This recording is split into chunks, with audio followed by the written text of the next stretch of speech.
దేవునికి మహిమ కలుగును గాక. హల్లెలూయా, హల్లెలూయా. చెప్దామా మనం రెండు చేతులు ఎత్తి శక్తివంతమైన స్తోత్రం. హల్లెలూయా, హల్లెలూయా. ఇక దేవుడి వాక్యంలోనికి మనందరం కూడా వచ్చేద్దామండి. ఎందుకంటే దేవుడు మనతో మాట్లాడితే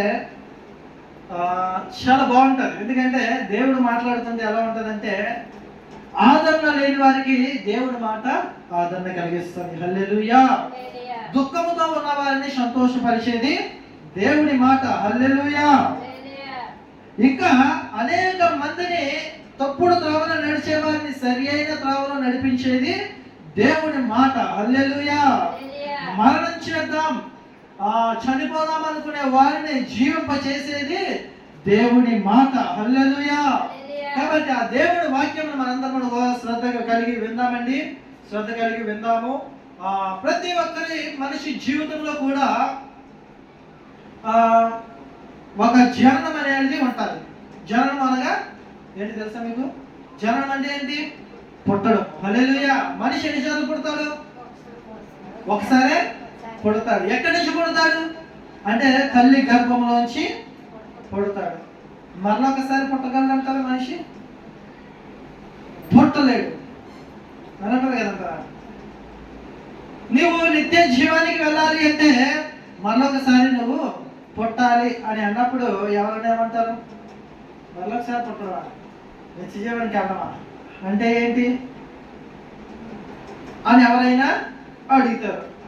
మరలా పుట్టడం అంటే తల్లి గర్భంలోనికి నేను వెళ్ళి మరలా బయటకు రావడమా అని అడుగుతారు చాలా మంది. అలాగా కాదు. మరి మరలా పుట్టడం అంటే ఏంటి? వాస్తవానికి నిజం చెప్పాలంటే ఈ లోకంలో ప్రతి ఒక్క మనిషికి కూడా పుట్టుక అనేది ఒకటే. కానీ క్రైస్తవుడికి పుట్టుకలు రెండు. క్రైస్తవుడికి ఎన్ని పుట్టుకలు? రెండు. ఒకటి శరీరధారిగా పుట్టడం ఈ లోకంలో, అది తల్లి గర్భం నుంచి జరిగేటువంటి పద్ధతి. ఇక రెండవదిగా ఏమిటి అంటే కనుక ఆత్మ మూలముగా పుట్టడము. హల్లెలూయా. ఆత్మ మూలముగా పుట్టడం, దాన్నే మనం ఏమంటామంటే కొత్తగా జన్మించడము. కొత్తగా జన్మించడము. అప్పటి వరకు ఈ దేహంతో జరిగించినటువంటి క్రియలన్నింటిని విడిచిపెట్టి, మన పాత స్థితులన్నింటినీ విడిచిపెట్టి నూతన స్థితిని కలిగి ఉండడమే నూతన జన్మము, నూతన సృష్టి. హల్లెలూయా. అయితే ఈ నూతన సృష్టి ఎలా జరుగుతుంది? మరలా కొత్తగా ఎలా జన్మిస్తాడు? క్రైస్తవుడు కొత్తగా జన్మించడం అంటే ఏమిటి అని అంటే గనక ప్రతి క్రైస్తవుడు నీటి మూలముగాను ఆత్మ మూలముగాను జన్మించడమే నూతన జన్మ. హల్లెలూయా. కొత్త జన్మ అని మనము తెలియజేసుకుంటున్నాము. అయితే ప్రాముఖ్యముగా నేను ఈ నూతన జన్మ గురించి ఈరోజు ఎందుకు చెప్తున్నాను అంటే కనుక ఎవరైనా కొత్తగా జన్మిస్తేనే కానీ పరలోక రాజ్యంలోనికి వెళ్ళలేరు. ఎలాగంట? పరలోక రాజ్యంలోనికి వెళ్ళాలి అంటే తెలుసు కదా, పరలోక రాజ్యం అంటే దేవదూతలు దేవుడు ఉండేటువంటి రాజ్యం. ఆ రాజ్యంలోనికి మనం ప్రవేశించాలి అంటే మనం ఏం చేయాలంట? కొత్తగా జన్మించాలంట. ఈ లోకంలో పుట్టినట్లుగా కాకుండా నీటి మూలముగా కానీ అనగా బాప్తిస్మము, ఆత్మ మూలముగా అనగా పరిశుద్ధాత్మ మూలముగా మనము జన్మించేవారుగా ఉండాలి అంట. చూడండి, ప్రతి మనిషికి వచ్చేటువంటి ఒక ప్రశ్న బైబిల్ గ్రంథంలో ఒకరికి వస్తుంది, ఒక ఆయనకి వస్తుంది. అయితే యేసుక్రీస్తు ప్రభు వారు సువార్త చేస్తూ వెళ్తున్న సందర్భంలో ఒకనొక టైంలో ఒక ప్రాంతం వెళ్తారు. వెళ్ళిన తర్వాత అక్కడ పరలోక రాజ్యంలోనికి వెళ్ళాలి అంటే మేము ఏం చేయాలి అని చెప్పేసి ఒక వ్యక్తి యేసుక్రీస్తు ప్రభు వారిని అడుగుతాడు. అడిగినప్పుడు యేసుక్రీస్తు ప్రభు వారు అంటారు, ఇదిగో నీవు మరలా జన్మిస్తేనే కానీ పరలోక రాజ్యంలోనికి నీవు మారు మనసు పొంది మరలా జన్మిస్తేనే కానీ పరలోక రాజ్యంలోనికి నీవు ప్రవేశించలేవు అని ఆయన చెప్తాడు. మరలా జన్మించడం అంటే ఏంటండి? మళ్ళీ నేను తల్లి గర్భంలోనికి వెళ్ళి మళ్ళీ పుడతానా? అది జరుగునా అని అడుగుతాడు. చూడండి, మీకు నేను చూపిస్తాను. మత్తయి సువార్త, యోహాను సువార్త యోహాను సువార్త 3వ అధ్యాయము, యోహాను సువార్త 3వ అధ్యాయము కొత్త నిబంధన నుంచి యోహాను సువార్త 3వ అధ్యాయము 81వ పేజీ, కొత్త నిబంధనలో 81వ పేజీలో మనం చూడొచ్చు. యోహాను సువార్త 3వ అధ్యాయము 1వ వచనం నుంచి చదువుకుందాం. చూడండి, 1వ వచనం నుంచి. యూదుల అధికారి అయిన నికోదేమును పరిసయ్యుడు ఒకడుండెను. అతడు రాత్రియందు ఆయన యొద్దకు వచ్చి, ఆయన అనగా ఇంతకు ముందు మీకు నేను చెప్పాను, ఆయన అనే దగ్గర నజరేయుడైన యేసుక్రీస్తు ప్రభువారని అర్థం. ఆయన దగ్గరికి అంటే ఇప్పుడు ఎవరి దగ్గరికి వచ్చాడు? ఆయన యేసుక్రీస్తు ప్రభువారి దగ్గరికి వచ్చాడు. ఎవరంట అంటే కనుక అక్కడ ఉంది, యూదుల అధికారి అయినటువంటి నికోదేము అనేటువంటి ఒక వ్యక్తి ఎక్కడికి వచ్చాడు? యేసుక్రీస్తు ప్రభువారి దగ్గరికి వచ్చాడంట. వచ్చి ఏమంటున్నాడో చూద్దాం. చూడండి, బోధకుడా, నీవు దేవుని యొద్ద నుండి వచ్చిన బోధకుడు అని మేము ఎరుగుదము. దేవుడు అతనికి తోడై ఉంటేనే గాని నీవు చేయుచున్న సూచక క్రియలను ఎవడును చేయలేడని ఆయనతో చెప్పాను. హల్లెలూయా. అయితే ఈ యూదుల అధికారి అంటే ఎవరు అంటే గనక ధర్మశాస్త్రములను అనేక మందికి ప్రకటించే వ్యక్తిగా ఇన్ని మనము నికోదేమును చూడవచ్చు. ఈ నికోదేము గారు ఏం చేస్తారంటే ధర్మశాస్త్ర గ్రంథం ఏదైతే ఉందో మోషే ధర్మశాస్త్రమును ప్రజలకి అందించాలనేటువంటి ఉద్దేశంతో అతను అనేకమైనటువంటి గ్రంథాలు చదివి, అదే ఈ ధర్మశాస్త్రం అంతటినీ చదివి ప్రజలకు వివరిస్తూ ఉండేవాడు. అటువంటి వ్యక్తే దేవుడి దగ్గర, అదే యేసుక్రీస్తు ప్రభువారి దగ్గరకు వచ్చి అంటున్నాడు, బోధకుడా అని పిలుస్తున్నాడు. బోధకుడా అని పిలిచి ఏమనంటున్నాడంట, నీవు దేవుని యొద్ద నుంచి వస్తేనే కానీ ఇటువంటి సూచక క్రియలు నీవు చేయలేవు, కాబట్టి నీవు దేవుడి దగ్గర నుంచి వచ్చావని నేను గుర్తెరుగుతున్నాను అని చెప్పేసి ఆయన అంటున్నాడు. ఆయనకు తెలుసు కదా మరి గ్రంథాల గురించి, నిజమైన దేవుడు ఎలా ఉంటాడో ఆయనకు తెలుసు. అందుకే ఆ నిజమైన దేవుడిని ఈయన వెంటనే గుర్తెరిగాడు. ఆహా, ఈయన దేవుడి కుమారుడు, దేవుని దగ్గర నుంచి వచ్చినటువంటి కుమారుడు, కాబట్టి ఇటువంటి సూచక క్రియలన్నీ కూడా ఈయన చేస్తున్నాడు అని చెప్పేసి ఆయన గ్రహించి ఆయన దగ్గరకు వచ్చి అడుగుతున్నాడంట. ఏమని ఆయన అడిగాడంట. అయితే అందుకు యేసుక్రీస్తు ప్రభువారు అంటున్నారు చూడండి, అందుకు యేసు అతనితో, ఒకడు క్రొత్తగా జన్మించితేనే కానీ అతడు దేవుని రాజ్యమును చూడలేడని నీతో నిశ్చయముగా చెప్పుచున్నాను నేను. హల్లెలూయా. ఒకడు క్రొత్తగా జన్మిస్తేనే కానీ దేవుని రాజ్యమును చూడలేరు అని చెప్పేసి యేసుక్రీస్తు ప్రభువారు అతనితో చెప్తున్నాడు. దేవుని రాజ్యానికి వెళ్ళాలంటే ఏం చేయాలని అతను అడిగినప్పుడు క్రొత్తగా జన్మించాలి అని చెప్పేసి యేసుక్రీస్తు ప్రభువారు అక్కడ చెప్తున్నారు. తర్వాత చూడండి, అందుకు నికోదేము అంటున్నాడంట. ఏమని అంటున్నాడంట? నికోదేము, ముసలివాడనైనా మనుష్యుడెలాగూ జన్మింపగలడు? రెండవ మారు తల్లి గర్భమందు ప్రవేశించి జన్మింపగలడా అని ఆయనను అడుగగా. చాలండి, నికోదేము ఏమంటున్నాడంట, ముసలివాడైన వాడు తల్లి గర్భంలోనికి రెండవ మారు వెళ్ళి మరలా ఎలా జన్మింపగలడు అని అడుగుతున్నాడంట. అయితే నాయన, అది కాదు అసలు విషయం. ఏది కాదు? తల్లి గర్భంలోనికి మరలా ముసలివాడిగా వెళ్ళి జన్మించడం కాదు. కానీ ఇక్కడ అసలు విషయం నేను చెప్తాను, నువ్వు జాగ్రత్తగా విను అని చెప్పేసి ప్రభువారు అంటున్నారు. యేసు ఎట్లా నేను ఏమంటున్నాడంట, ఒకడు నీటి మూలముగా గాను ఆత్మ మూలముగా గాను జన్మించితేనే కానీ దేవుని రాజ్యంలో ప్రవేశింపలేడని నీతో నిశ్చయముగా. హల్లెలూయా. ఏమంటున్నాడంట, ఒకడు నీటి మూలముగా కానీ ఆత్మ మూలముగా కానీ రక్షించబడితేనే కానీ జన్మించలేడు అని చెప్పేసి అట్లా మనకి తెలియజేస్తున్నారు. హల్లెలూయా. నీటి మూలముగా కానీ ఆత్మ మూలముగా కానీ జన్మించితేనే కానీ దేవుడి రాజ్యంలో ప్రవేశింపలేడని ఆయన అంటున్నాడు. మరి నీటి మూలముగా రక్షణ పొందడం అంటే ఏమిటి? ఆత్మ మూలముగా రక్షణ పొందడం అంటే ఏమిటి అని అంటే కనుక మారు మనసు పొందేటువంటి విధానము. మనము దేవుడు నిజముగా మనం అనుకుంటాము, నేను దేవుణ్ణి తెలుసుకున్నాను, నా స్వనీతి బట్టియే నేను దేవుణ్ణి తెలుసుకున్నాము అని మనం చాలా మంది అనుకుంటూ ఉంటాము. కానీ ఏ ఒక్కరు కూడా మన స్వనీతిని బట్టి మనము దేవుని దగ్గరికి రాలేము. మరి దేవుని దగ్గరికి ఎలా వస్తాము అంటే కనుక ఆయన కృపను బట్టియే మనం దేవుని దగ్గరికి రాగలము. చాలా మంది అనుకుంటాము, ఆడు చెప్తే నేను దేవుడి దగ్గరికి రావేటి, లేదా ఆడు మాట్లాడేసి దేవుడి దగ్గరికి వెళ్ళిపోగలవా అని అనుకుంటూ ఉంటారు చాలా మంది. ఎవరు చెప్పినా ఎవరు ఏం చేసినా దేవుని దగ్గరికి ఎవరు రాలేదు. ఒకవేళ నువ్వు ఎవరి మాటలు చెప్పి విన్నా సరే, వచ్చినా సరే నువ్వు ఎక్కువ కాలం నిలవలేవు. కానీ దేవుని కృపను బట్టియే మనము దేవుని దగ్గరికి రాగలము.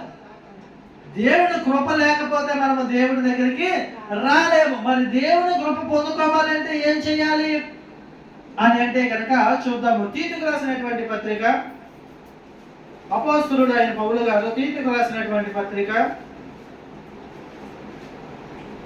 197వ పేజీ అండి. 197వ పేజీ కొత్త నిబంధన నుంచి తీతుకు రాసినటువంటి పత్రిక 3వ అధ్యాయము 3వ వచనం నుంచి చదువుదాము.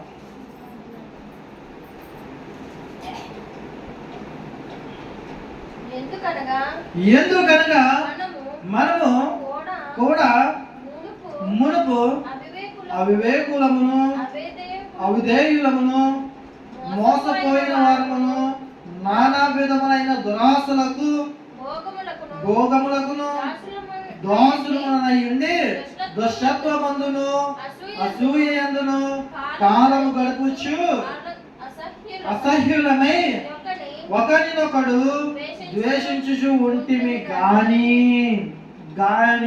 అన్నాడు అంటే అక్కడ ఇంకేదో ఉంది అని అర్థము.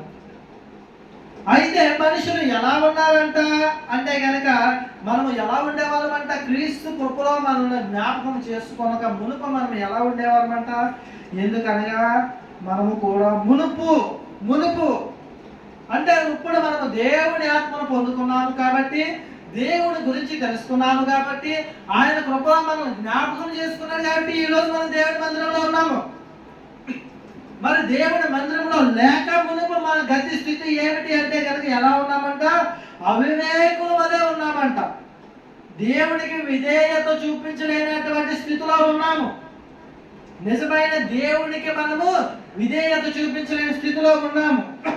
ఇంకెలా ఉన్నామంట, అవివేకులమై ఉన్నాము, వివేకము లేని వారిగా ఉన్నాము, దేన్ని గ్రహించలేని వారిగా ఉన్నాము. ఏది సత్యమో ఏది అసత్యము, ఏది అబద్ధము ఏది నిజము, ఏది నిజమైన దేవుడు ఏది నిజమైన దేవుడు కాదు అనేటువంటి స్థితిలో ఉన్నాము.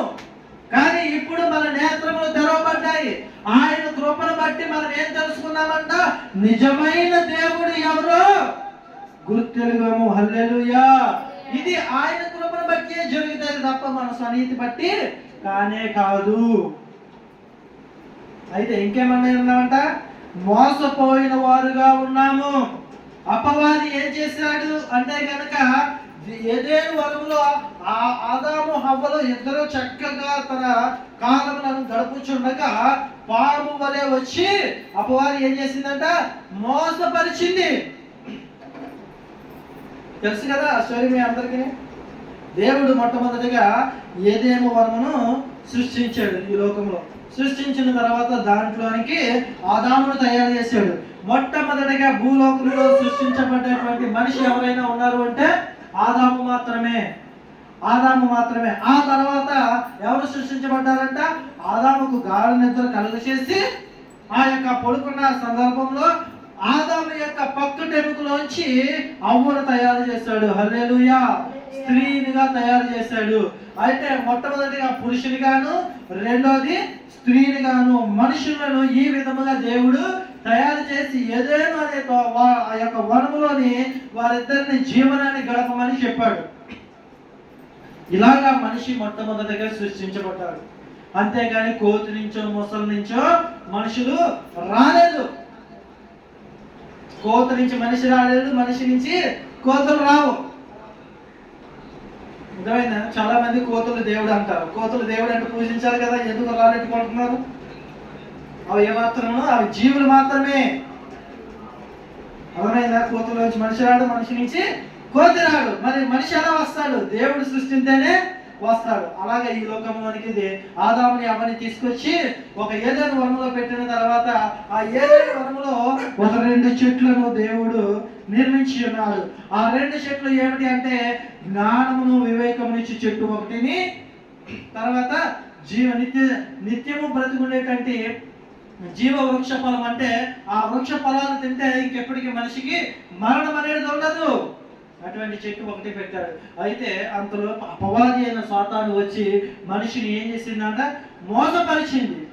అందుకే ఒక విషయం నేను చెప్తాను ఇక్కడ. పురుషుడి కంటే ముందు స్త్రీ ఎక్కువగా మోసపోతూ ఉంటుంది. చెప్పుడు కొట్టు మాటలు వినేటువంటి వారిలో ఎక్కువ స్త్రీలే ఉంటారు. ఎందుకంటే మొదటి నుంచి ఇది వచ్చినటువంటిదే. అప్పటి వరకు ఆదాము అవ్వలు మాత్రమే ఉన్నారు ఏదో వనములో, ఇంకెవ్వరూ లేరు. అప్పుడప్పుడు దేవుడు వచ్చి మాట్లాడి వెళ్తూ ఉండేవాడు. వెళ్తూ ఉన్నప్పుడు ఒక సర్పము వచ్చి మాట్లాడుతుందంటే స్త్రీ ఏంటిది, అసలు ఎందుకు మాట్లాడుతుంది అని గ్రహించాలి కదా. అయినా దేవుడు మా ఇద్దరినే కదా సృష్టించాడు, ఇంకెవరిని సృష్టించలేదు కదా అని గమనించాడు కదా. గమనించకుండా ఈ స్త్రీ ఏం చేసిందంటే ఆ పాము చెప్పేటువంటి మాటల్ని విన్నది. వెంటనే మోసపోయింది. మోసపోయిన వెంటనే ఆ పాము ఏమన్నది? ఆ అపవాదైన సాతాను పాము రూపంలో వచ్చి ఇది నిజమా అని అడిగింది. ఏది నిజమా అని అడిగింది అని అంటే కనుక అదిగో ఆ జ్ఞానమునిచ్చు చెట్టు వృక్ష ఫలములు తింటే మీరు చావరు, అది నిజమే. మరి దేవుడు ఆ యొక్క తల్లితో ఏమన్నాడు? అది తింటే మీరు నిశ్చయముగా చచ్చుదురు అని రాసి ఉన్నది కదా అని నాతో చెప్పాడు కదా అని ప్రశ్నించింది. అయితే ఆ యొక్క అపవాది అయిన సాతాను అంటది ఏమని అంటది అంటే కనుక మీరు చావరు అని అనగానే ఈవిడేం చేస్తుందంటే టక్కన వెళ్ళి అమ్మో భలే కనబడుతున్నాయి కదా, కోసుకొని తింటే చావరంటుంది కదా, అయితే మనం కోసుకొని తినేద్దాం అని చెప్పేసి అంటే మోసపోయింది. మోసపోయిన వెంటనే వాళ్ళు ఏమయ్యారు? ఆ పండు తీసుకొని తిన్నది. వాళ్ళు ఏమయ్యారు అంటే కనుక ఆత్మీయ జీవితంలో చచ్చిపోయారు. శారీరకంగా వారు బతుకున్నారు కానీ అప్పటి వరకు దేవుణ్ణి ముఖాముఖిగా చూసేటువంటి వారు, ఆత్మను కలిగి ఉన్నవారు. కానీ ఎప్పుడైతే ఆ పండును తిన్నారో అక్కడి నుంచి వారు దేవుణ్ణి చూడలేనటువంటి స్థితిలోనికి వెళ్ళిపోయారు. వాళ్ళు ఆత్మీయంగా చనిపోయారు. అందుకే అపవాది మోసపుచ్చుతుంది. ఈ లోకాన్ని, ప్రస్తుతం ఉన్న లోకాన్ని కూడా అపవాది ఏం చేస్తుందంట? మోసపుచ్చుతుంది. ఈ లోకంలో ఉన్నదే శాశ్వతమైనది, నిత్య జీవము లేదు అనేటువంటి భ్రమలో బ్రతికిస్తున్నది జనాల్ని.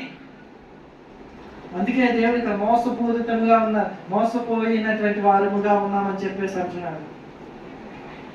నిత్య జీవాన్ని అనే నిత్య జీవం అనేది లేదు ఈ లోకంలో. ఎంతవరకు బతికితే అంతవరకే బ్రతుకు, తర్వాత ఏ బ్రతుకు లేదు, తర్వాత ఏ మాత్రం ఏమీ లేదు అనుకుంటున్నారు.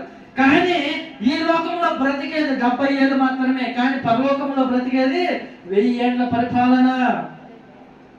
అక్కడ నిత్య జీవము ఉన్నది, అక్కడ ఎంతో కాలము బ్రతికేటువంటి అవకాశం ఉన్నది. అయితే ఈ లోకంలో మనము ప్రభువుని ఎరగకుండా కానీ మరణిస్తే అదే 1000 ఏండ్లు మనం నిత్య అగ్నిలో పడిపోతాము. అక్కడ భయంకరమైన నరకము. ఆ నరక యాతన ఎలా ఉంటుందంటే చూడండి, మనము మంట వేసుకుని దాని పక్కన కూర్చోగలమంటారా? కూర్చోలేము. ఎందుకని? ఒళ్ళంతా మండిపోతున్నట్టు అనిపిస్తుంది, అవునా కదంటారా? అలాంటిది అక్కడ నిత్య అగ్ని ఎలా ఉంటుందంటే సలసలమంటూ మరుగుతున్నటువంటి అగ్ని కోపం ఉంటుంది అక్కడ. మీరు ఎప్పుడైనా అగ్నిపర్వతాలు చూసారా? అగ్నిపర్వతాలు లావాలు అలా చిమ్ముతూ ఉంటాయి, అలా ఉంటుంది అక్కడ. అందులో పట్టామంటే మన ఆత్మ కాలుతూ ఉంటుంది. భయంకరమైనటువంటి వేదన కలిగినటువంటి స్థితి ఉంటారు. అంతేకాకుండా చూడండి, ఈ లోకంలో మన మీదకి ఏదైనా చిన్న పురుగు వచ్చి వాలింది అనుకోండి, మనం ఎంత చిరగపడిపోతాం, ఎంత భయపడిపోతాం. అవునంటారు కదండి, మన దేహం మీద చిన్నప్పుడు గొంగ పురుగు పాకింది అనుకోండి, ఊళ్ళంతా జలదించేస్తుంది, అవునా కదా. కానీ అక్కడ అంతకంటే భయంకరమైన పురుగులు మన దేహాన్ని తింటూ ఉంటాయి.